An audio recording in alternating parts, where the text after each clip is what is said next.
Alors voilà, enregistré, écrit, bravo, bravo. Je suis capable, hein. Allez, on est à Amarava. C'est très important ce qu'il va dire ce soir. Alors on est dans la Agada Yudbet, en plein milieu, puisqu'on s'était arrêté la semaine dernière. Amarava, Amaravuna, Veitemara Frisda. Alors Rava il dit, et il y en a qui disent que c'est Rafrizda, donc il y a plusieurs sources. Qu'est-ce qu'il dit? Imadam roé, imroé Adam, Shisurim baimalav. Si quelqu'un voit qu'il y a des malheurs qui l'attaquent, qu'il y a des malheurs qui viennent sur lui, alors qu'est-ce qu'il doit faire? Il doit scruter ses actions, il doit se poser des questions. Pourquoi c'est-il que ça m'arrive? Et pas dire, comme il dit le Rambam, rentre dans les lois sur le jeûne, il dit le Rambam que celui qui dit, quand il arrive un malheur ou un ennemi, etc., Zénikre Nikrit, c'est la conjoncture. C'est la conjoncture économique, politique, etc., qui fait que, il dit, c'est quelqu'un qui est cruel. Parce qu'au lieu de régler le problème, il dit non, faut pas y voir un mystère. Mais au contraire, il veut dire, si Dieu m'envoie ça, c'est qu'il y a quelque chose qui ne va pas. Et là, il te dit, Rafrizda, il te dit ça au niveau individuel, pas au niveau de la nation. Là-bas, Rambam, il dit au niveau de la nation. Alors, s'il y a une guerre qui vient, ça veut dire que tu dois te poser des questions. Là, il te dit, si quelqu'un, il était tranquille, puis Tom, il y a des malheurs qui la tapent, et bien il doit y pêche, il doit chercher dans ses actions, qu'est-ce qui ne va pas. D'accord? Peut-être qu'il dit trop de la shonara, peut-être qu'il il fait pas bien les mitzvot, peut-être qu'il est malhonnête dans les affaires, peut-être qu'il n'est pas gentil. Il doit voir si son comportement correspond à ce que la Torah demande. Chez Nehemar, il dit d'où on sait ça? Il dit tout simplement on le sait de Jérémie. Jérémie, dans les lamentations de Jérémie, qu'on lit le soir de Tisha B'Av, Jérémie nous dit, vous vous demandez pourquoi le Beth Amikdash a été détruit, voilà, cherchez pourquoi. Et il dit, Jérémie, et on répète ça dans les Slichot, et à Yom Kippour, etc., on répète cette phrase, Narpesa derachenu, nous allons chercher nos chemins, Venarkora, et nous allons enquêter. Nous allons enquêter si notre comportement était comme il faut. Voilà, donc première étape, on est à la lettre Yudbet, en plein milieu, par un morceau qui s'appelle Amarava, Itemar Afrizda. Je vous ai mis à la page. Si vous avez perdu la page, it's your problem, it's not mine. Comme on dit en hébreu, Zabash. Vous connaissez Zabash? Zebaya Shelcha. Voilà. Comme on dit aussi Chavlaz.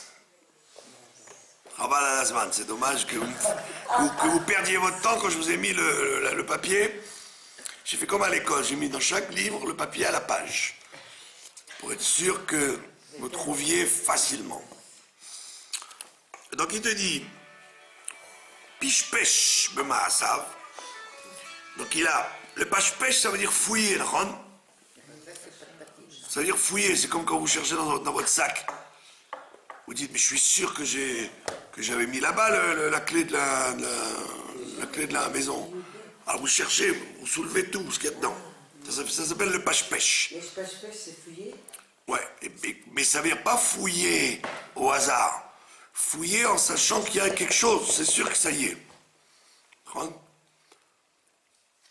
Comme les gens de la douane, quand ils savent qu'il y a un trafiquant, ils savent exactement que c'est dans la valise. Ils font pas semblant de chercher, ils savent que c'est lui, et on va le trouver. Donc il dit piche-pêche. C'est soupçonné. Piche-pêche, c'est-à-dire fouiller. Fouiller. Le pêche-pêche, il a dit ce gars-là, piche-pêche. Maintenant il a bien cherché. Il a cherché. Où va ça? Et il a trouvé. Il a trouvé.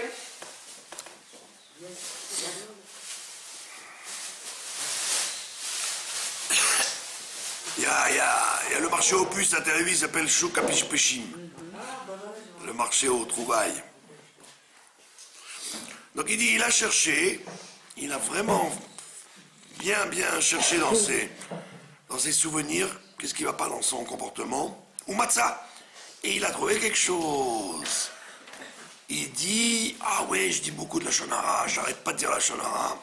Dès qu'on parle de quelqu'un, je déballe tout ce que je sais sur lui alors qu'il n'y a pas besoin. Donc, il dit voilà. Il a trouvé ce qui ne va pas dans son comportement. Il dit voilà, c'est pour ça qu'il m'arrive des tuiles. Et alors, qu'est-ce qu'il te dit? Ben, il y a assez de tchouva. Il va faire tchouva. D'accord? C'est intéressant parce que vous auriez pu dire bon, ben voilà, il a trouvé, ben très bien, il a trouvé. Il dit non, il a trouvé, et il doit faire tchouva. Ça veut dire que s'il fait tchouva, ça va s'arrêter les malheurs. C'est-à-dire que c'est pas que il fait tchouva et ça continue. Non, il fait tchouva sur cette faute-là. Ou ce manque de mitzvah. Et d'où on l'apprend, c'est parce que Jérémie continue, il te dit Venashuva d'Hachem, et non, on reviendra à Dieu. Donc Jérémie, il te parle du Beth Amikdash, il ne parle pas de Stam, un petit problème. Il te dit, quand le Beth Amikdash a été détruit, il te dit le soir de Shabbat, Narpessa denachenu benarkora, fais une enquête, faisons une enquête sur nos actions et cherchons bien, Venashuva d'Hachem, et faisons tchouva. Et donc il te dit d'après ça, les problèmes devraient s'arrêter. Il n'y a pas de... Puisqu'on croit qu'il y a une providence particulière, que le bon Dieu, il ne t'envoie pas des ennuis pour te faire du mal, il t'envoie des ennuis en conséquence de ce que tu fais mal les choses. D'accord? Tu as réglé le problème, donc tu dois faire tchouva. Maintenant, tu sais d'où ça vient. Il dit ça c'est la première étape. Maintenant, piche-pêche velo matza. Maintenant, si le gars ou la gâte, si la personne, homme ou femme, elle voit que elle a cherché et elle voit rien. Elle dit non, je fais tout bien, la Torah, les mitzvot, je suis au top. D'accord? Alors il te dit, Itle bebitul Torah. Il devra faire dépendre ça du bitul Torah, de l'annulation de la Torah. Alors, les commentateurs, ils posent la question, ils disent, attends, c'est quoi là? Bitul Torah, c'est une faute, l'une des plus fautes graves qui existent, des fautes les plus graves qui existent. Puisqu'on dit ça tous les matins, le Talmud Torah, Keneket Kulam, on dit ça le matin après les brachot. Donc le Talmud Torah, ça équivaut à toutes les mitzvot. Donc qu'est-ce que tu me dis? S'il n'a rien trouvé, ben, il doit changer Bitul Torah. Bitul Torah, c'est pas après coup. Ça faisait partie de ses recherches, non? Non, il dit, dans Bitul Torah, il y a plusieurs façons. Bitul Torah, ça veut dire, c'est pas qu'il fait rien. Il prend l'internet, il regarde des ch'touillottes sur le... Il faut pas manger du saumon parce qu'il il est truc, il faut pas manger du sucre parce que ça donne le diabète, toutes les bêtises qu'on entend, toutes les, ce qu'ils appellent les études qui ont été faites sur, comme l'autre il me dit, il faut pas prendre de sucre, je dis, bah, faut pas prendre de café, faut pas prendre de margarine, faut pas prendre de poisson entre eux, il faut prendre des petits poissons, pas des gros poissons, enfin tous les, comment dire en hébreu, Sheni Hakamishi, il y a des études. Ça donne le cancer, et ça donne le sida, et ça donne le Shtuyot ou Mitzagvaniot. C'est pour faire marcher le business américain, tout ça. Ben oui, parce que comme ça, c'est tout ça, c'est de l'argent. Pourquoi c'est de l'argent? Parce qu'il y a des gens qui sont payés à rien faire. Ils sont dans des grands instituts le CNRS, ils sont payés à rechercher. Ils ne sont pas payés pour trouver, ils sont payés pour chercher. Alors, au 31 décembre, le grand patron, il leur dit, écoutez, vous là, vous n'avez rien sorti. On vous paye pour rien faire. Alors, ça se bouge. Vous me trouvez un truc. Alors ils vont trouver des trucs. Alors, ils sortent des thèses, des 300 pages et des 1000 pages, et ils peuvent raconter n'importe quoi. Parce qu'il faut fournir le... je ne suis pas payé pour rien. D'accord, là, ils disent, on a fait une enquête sur 1000 personnes dans le Connecticut. On a remarqué que sur les 1000 personnes qui faisaient ça, c'est comme par hasard, ils mangeaient la margarine au sème. Il y en avait 600 qui prenaient la margarine au sème et 400 non. Ça veut dire que la margarine au sème, ça vous rend comme ça. Et oui, il y a 1000 personnes. Alors que pour savoir l'épidémie de la peste ou l'épidémie du choléra, etc., on a pris des milliards de gens pendant des siècles. Donc, là, ça veut dire quelque chose. Mais c'est parce qu'un gars qui ne savait pas quoi faire, il a enquêté à Gennevilliers, et il a dit, voilà, sur 300 personnes, il y en a 250 qui mangent la margarine. Ah, très bien. Alors, comme par hasard, ils disent pas bonjour le matin. Donc on voit que ça rend antipathique de manger la margarine. C'est prouvé. Il y a une étude qui a été faite. Et tout est comme ça. Alors vous, au lieu d'étudier la Torah, ou de faire des mitzvot, d'aider les gens, faire venir le Mashiach le plus urgent possible, vous êtes là sur votre truc. Ah, il y a une étude qui a été faite. D'accord? Donc ça s'appelle bitul. On ne parle pas de ça, mais ça c'est évident que ça s'appelle de la perte de temps et que si vous arrivez des catastrophes, vous étonnez pas. Ça c'est dans la première partie, ça. Alors c'est quoi bitul Torah alors? Bitul Torah, c'est par exemple, au lieu d'étudier quelque chose de fort, vous contentez de lire Tehillim par exemple. Au lieu d'avoir un bon shiur en disant tiens je vais étudier les lois du lait et de la viande ou des trucs de comment la shonara, comment pas dire la shonara. Non, j'ai pas envie, je vais faire Tehillim. Ah, je serai... Ça, il faut être honnête. Si vous... Comment on évalue les choses, quoi? Tehillim, c'est moins important que... C'est évident. Si Tehillim, c'est bien d'avoir un petit céder de Tehillim. C'est bien de lire des Tehillim, mais pas toute la journée. Étudier les Tehillim. Étudier, d'accord, étudier. L'homme est chané, c'est-à-dire que chacun il a son degré de Bitul Torah. Bitul Torah, c'est par exemple, vous avez 10 minutes, vous attendez à la banque, vous êtes là vous attendez votre tour, et au lieu de prendre un livre et faire quelque chose, vous faites la causette avec la voisine. C'est bon. Ça s'appelle Bitul Torah. C'est que pour les hommes aussi. C'est pour tout le monde. Chaque instant de la vie doit être occupé à faire venir Dieu sur terre.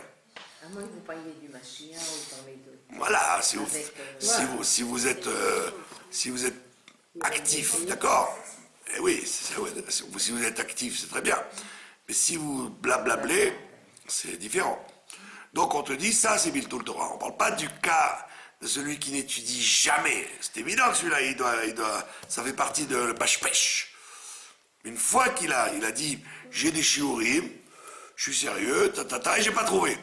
On te dit peut-être que toi, on demande plus de toi, peut-être il y a Bitul Torah. Quelque chose qui ne va pas chez toi, Tu es une femme, tu dois connaître les lois de la Shonara. C'est pas parce qu'on n'a pas la mitzvah d'étudier la Gemara qu'on ne doit pas connaître les lois de la Shonara. Et la Shonara, c'est très, très, très large. Tu dois les connaître parfaitement. Quand est-ce que j'ai le droit de dire la Shonara, quand est-ce que j'ai pas le droit, à quelle heure et comment, est-ce que c'est vraiment, quelle est la gravité de ce Shonara, etc. Il y a des milliers de lois. L'éducation, les relations avec les êtres humains, comment faire, dans le travail, des choses et des choses et des choses à savoir, qu'on soit homme ou femme. D'accord? Alors à l'époque où les gens ils vivaient dans un village perdu, il n'y avait pas de livres, pas de cours, alors ils étaient excusés. Mais dans notre génération, où tout est ouvert, personne n'est un idiot aujourd'hui. Tout le monde est un génie. D'accord?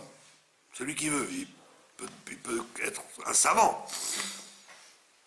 Alors, pourquoi tu n'es pas un savant? Tu as les livres dans toutes les langues, tu as des radios, tu as des télévisions, tu as tout ce qu'il faut pour être un savant. Alors, je ne peux pas traîner. Tu dois être performant. Il te dit, s'il n'a pas trouvé, donc il doit chercher dans cette direction-là. C'est-à-dire, il est plus... c'est déjà plus précis. Et il te dit, maintenant s'il n'a pas trouvé, dans Bitul Torah, il a trouvé qu'aussi, il voit qu'il jamais il perd son temps. Jamais. Depuis qu'il se lève le matin jusqu'au moment où il va dormir, il n'y a pas une seconde de perdu. Il mange que parce qu'il faut manger, il dort parce qu'il faut dormir, il crie parce qu'il faut crier, il ferme la porte parce qu'il faut... Alors, tout ce qu'il fait, c'est dirigé par le service de Dieu. Il n'y a rien de stam. Il ne reste pas 3 heures au téléphone, 30 secondes, ça suffit. Quand les gens me téléphonent et me disent je peux vous retenir 3 minutes, je lui dis vous restez déjà plus que 2 minutes. Pour pas perdre de temps, tu peux régler. Il y a des gens qui vous disent il faut que je parle avec vous, ça va être long. Je dis qu'est-ce que vous en savez que ça va être long? Peut-être c'est tellement facile comme problème que vous croyez que ça va être long, mais peut-être c'est avec une phrase. Les gens ils ont décidé que ça va être long. Qui vous a dit que ça va être long? Quand le rabbi disait toujours Israël c'est le pays des yeshivot. Alors les gens disent ben oui on sait que c'est le pays des yeshivot. Il dit non c'est quoi les yeshivot? C'est des réunions. Alors on se réunit pour décider d'une autre réunion qui aura lieu la semaine d'après, d'une autre réunion. Comme ça, c'est le pays des yeshivot. S'assoit, comme ils disent à la radio, Borekas et Coca-Cola, ils se réunissent, les ministres et les députés, les rabbinim, et blablabla, et blablabla, et blablabla. Ça peut durer comme ça 4 heures. Moi, je connais quelqu'un qui travaille là-dedans, il est comptable d'une grande organisation orthodoxe. Il m'a dit, tu peux pas savoir, ils sont payés 4 fois plus cher l'heure quand c'est une réunion. Alors ils pointent, et en avant, et ça tourne. Et après, alors ils se font des salaires de 20 et 30 000 de shekels, vous voyez. Ils n'ont rien fait pendant 4 heures, mais au moins ça tournait le compteur. Blablabla et blablabla et blablabla. Pardon? J'entends pas. Comment c'est du gazelle? C'est du crime à main armée, ouais, c'est pas du plus que du gazelle. Je vous dis pas les noms parce que sinon c'est carrément. Je vous dis pas ni les organismes ni les noms, mais le comptable je le connais. Ouais. Et alors, comme il voulait parler, comme il voulait raconter que c'était pas bien ce qu'il faisait, ils lui ont dit on va te donner 100 000 shekels et tu te la fermes. Ah bah oui, comme ça il se tait. Ils n'ont pas viré? Non, parce qu'il se la ferme, mais il n'y a qu'à moi qui l'a dit. Mais non, mais j'en parle pas, je ne dis pas les noms, rien du tout. Combien vous avez reçu? Non, mais pour vous dire que le Bitul Torah, perdre son temps, ça existe. Tu peux avoir des journées entières à ne rien faire. Donc, si tu as cherché Bitul Torah et tu dis, il n'y a rien. Non, je ne perds pas une seconde. Genre, on peut pas se détendre. On peut se détendre, qu'est-ce qu'il pourrait avoir à l'extérieur se détendre? Voilà, elle a été à la mer morte, la dame. Voilà, vous allez à la mer morte, vous allez prendre un bain, vous allez refaire une santé, c'est bien. Mais c'est pas de la perte de temps d'aller se reposer à la mer morte. Vous voyez? Ou à la montagne, ce que je sais moi.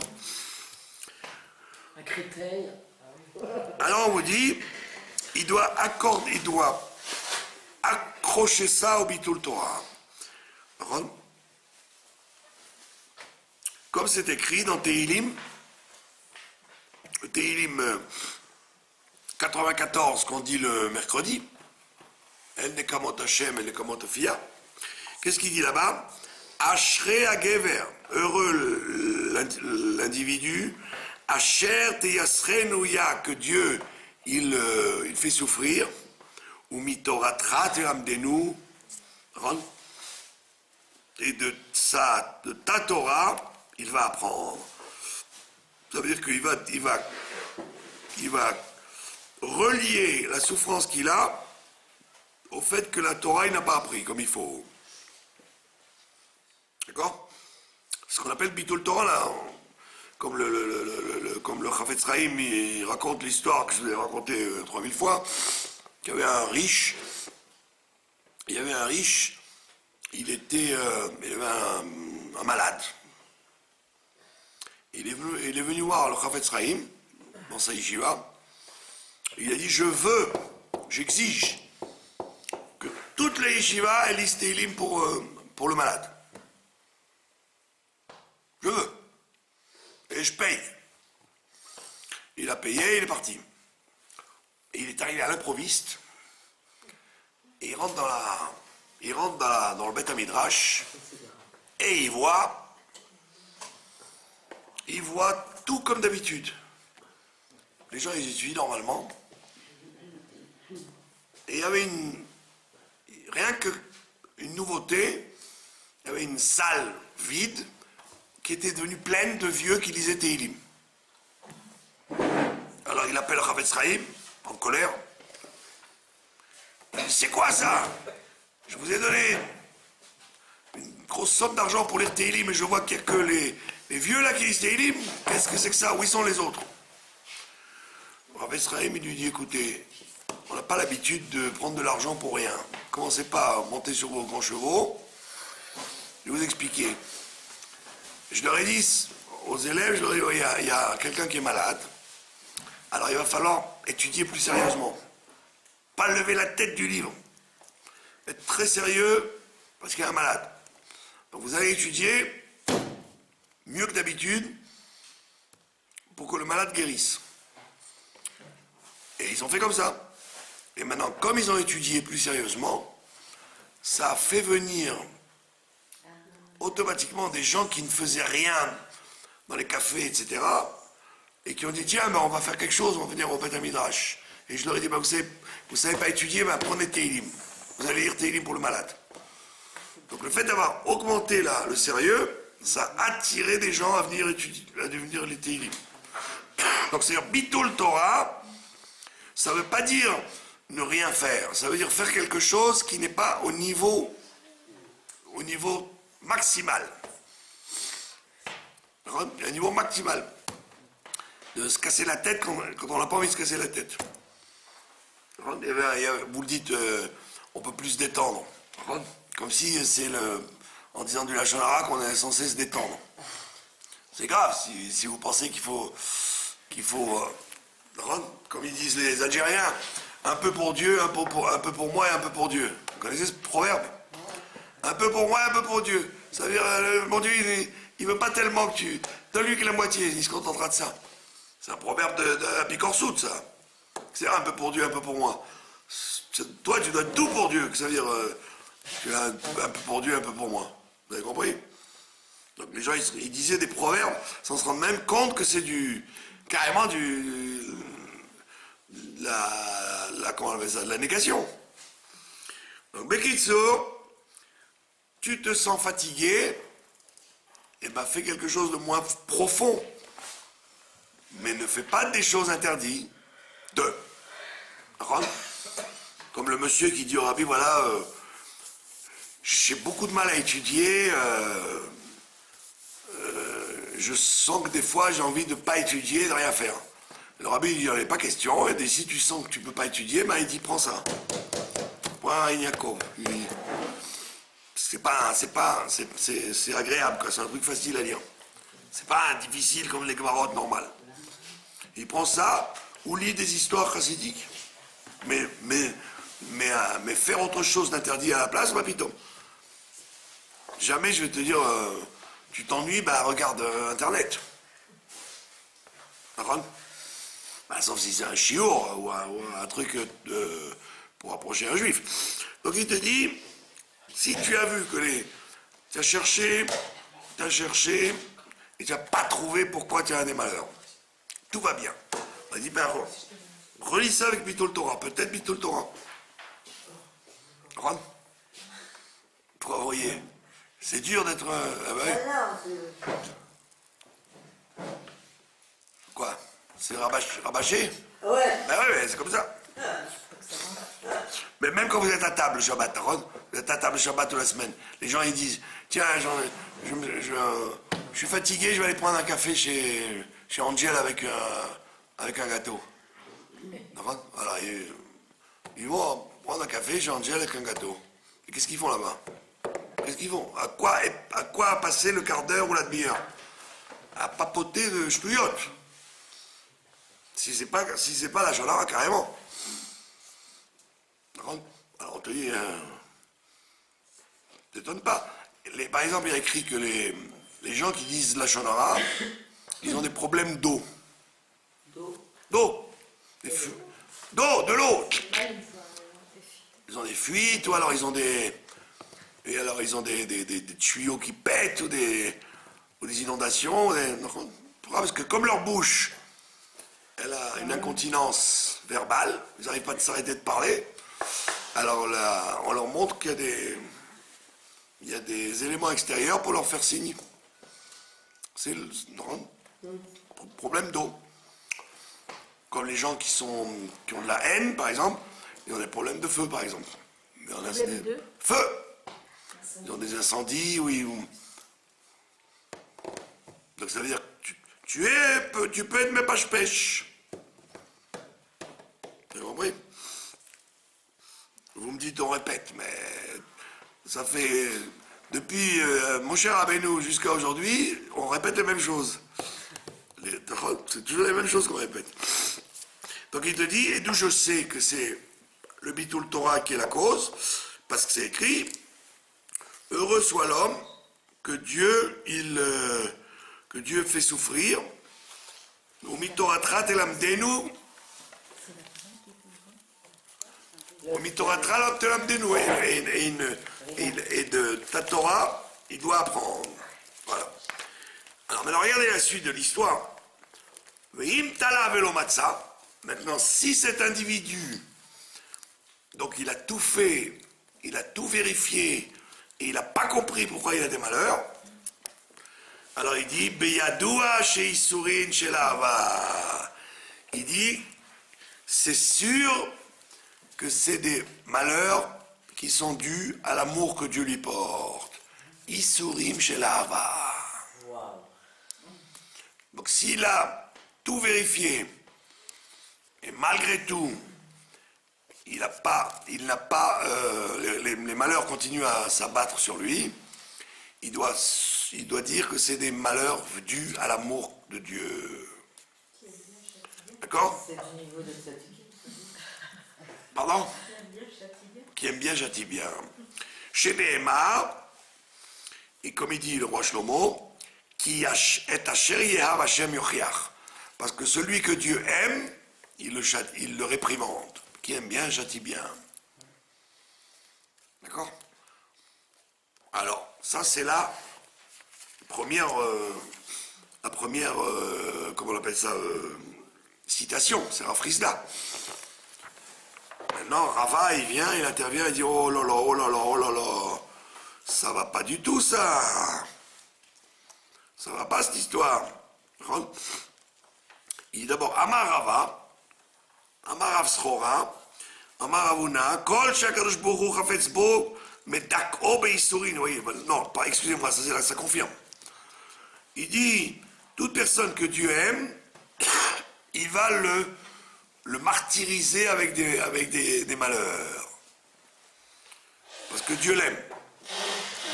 Chez les Neymar, comme il dit Ishaïa, le prophète, Vashem Chafetz Dako Echeli. Dieu, il aime, comme il aime, Dako Echeli, il a écrasé et il lui a emmené des maladies. D'accord?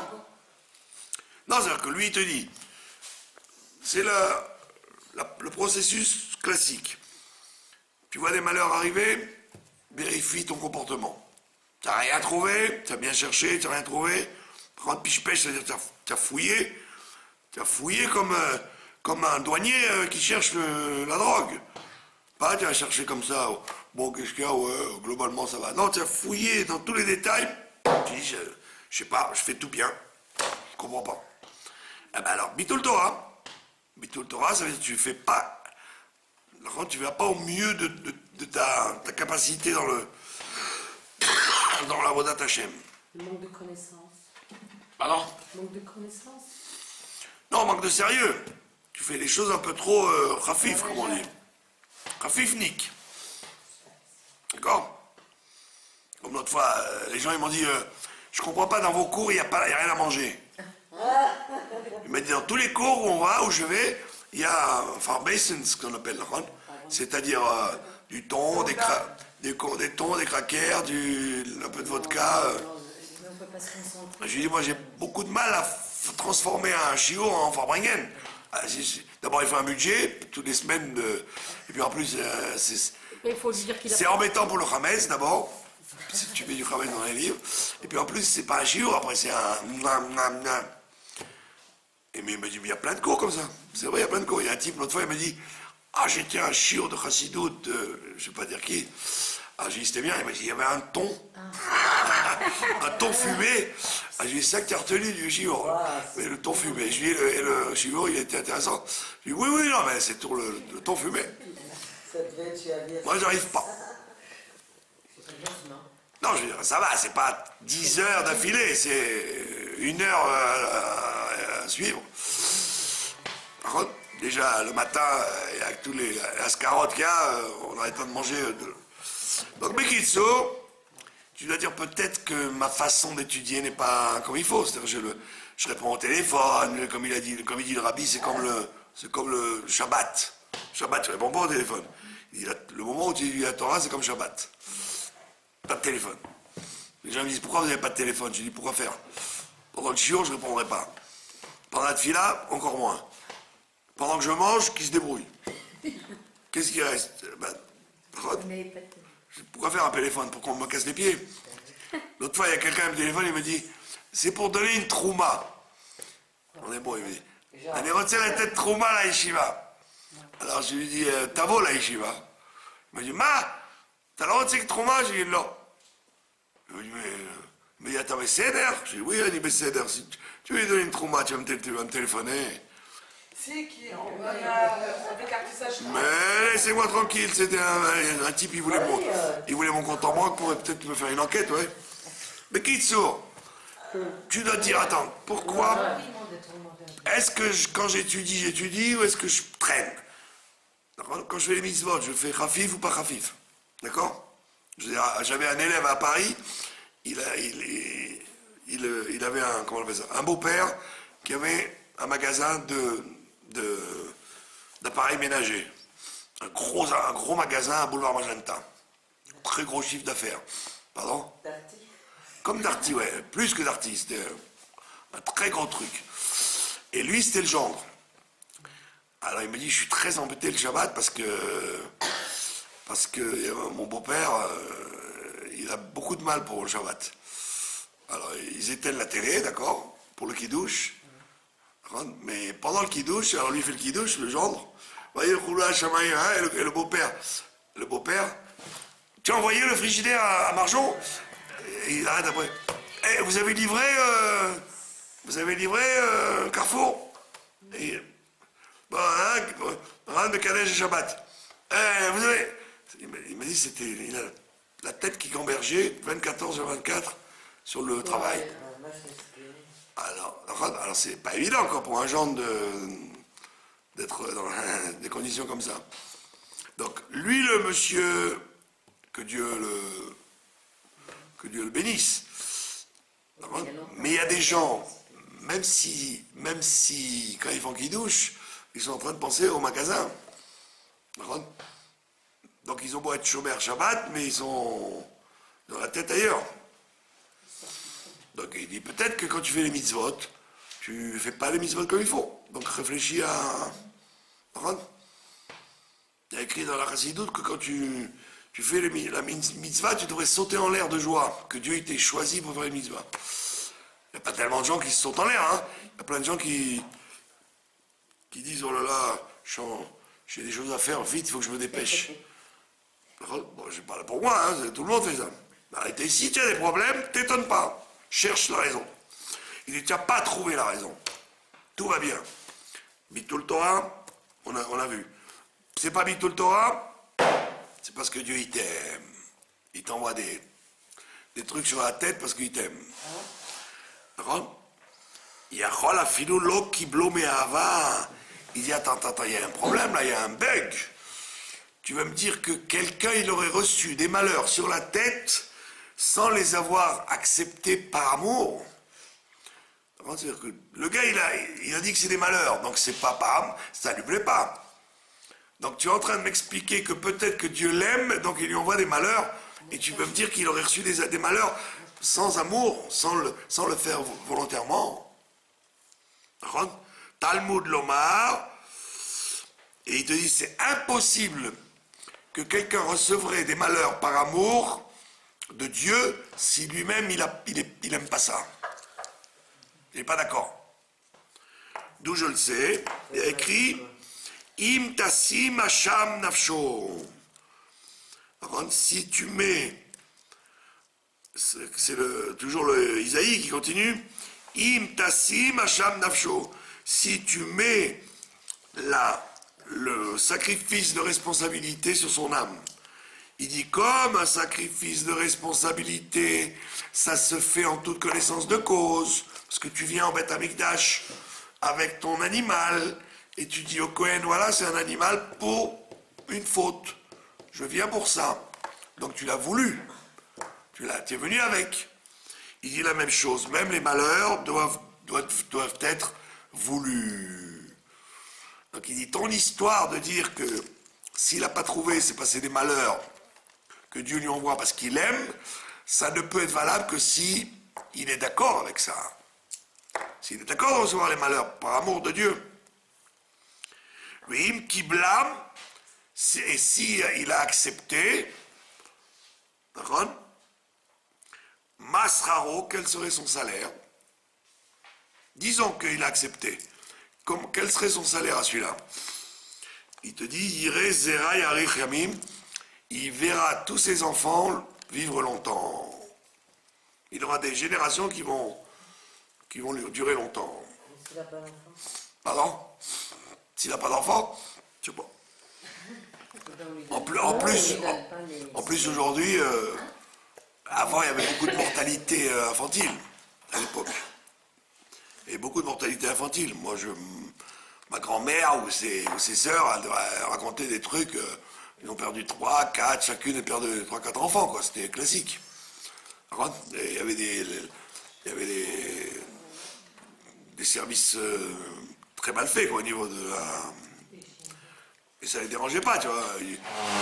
Celui-là, il s'appelle Yaakov. Tu sais pourquoi il s'appelle Yaakov? Parce qu'avant lui, il y avait une sœur. Ah ouais, la sœur, elle est morte, alors on l'appelait Yaakov. Mais avec ça, quoi, dans les familles, quoi. Donc ils vivaient comme ça, les gens, avec des mortalités infantiles énormes. Je connaissais quelqu'un ils étaient 12 enfants. Ah, j'ai dit, c'est beau, vous étiez 12 enfants, vous aviez Minyan en permanence. Je me dis oui, mais au départ, on était 18. Et il y en a 6 qui sont morts tout petits. Donc, c'est vrai qu'à l'époque, la mortalité infantile, c'était fréquent.